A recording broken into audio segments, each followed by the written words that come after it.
Hi guys! Good morning! Day 5 na po siya. So, it's last day po ng aming train the trainers para sa creative technology for the upcoming training ng mga high school teacher ng science school. So, here we go. Printing moment na po kami using our 3D printer.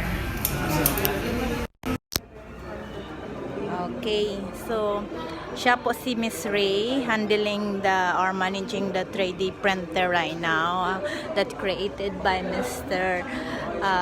Billy Ortiga, and this is our team. So I'm one of them, train the trainers.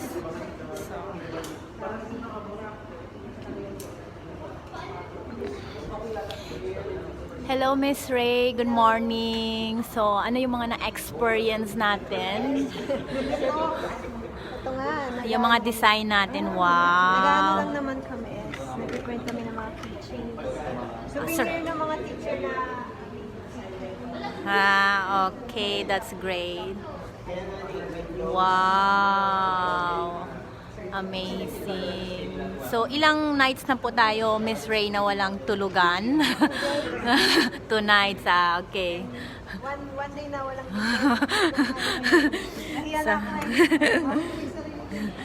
So, ganun po. Train the trainees. So, here we go.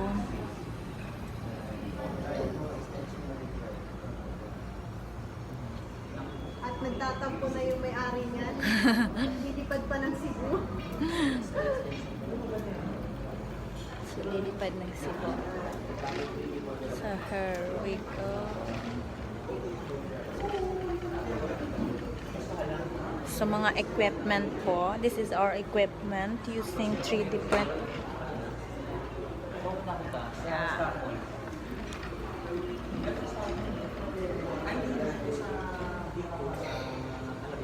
Miss Ray editing the design is, and our team having some mating for the next event.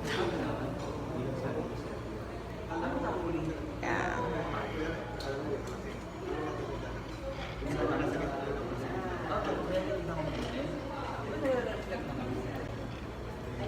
So guys, thank you for watching, thank you for everything, thank you for following us for 5 days Kasi hindi event. magre-reflect yun.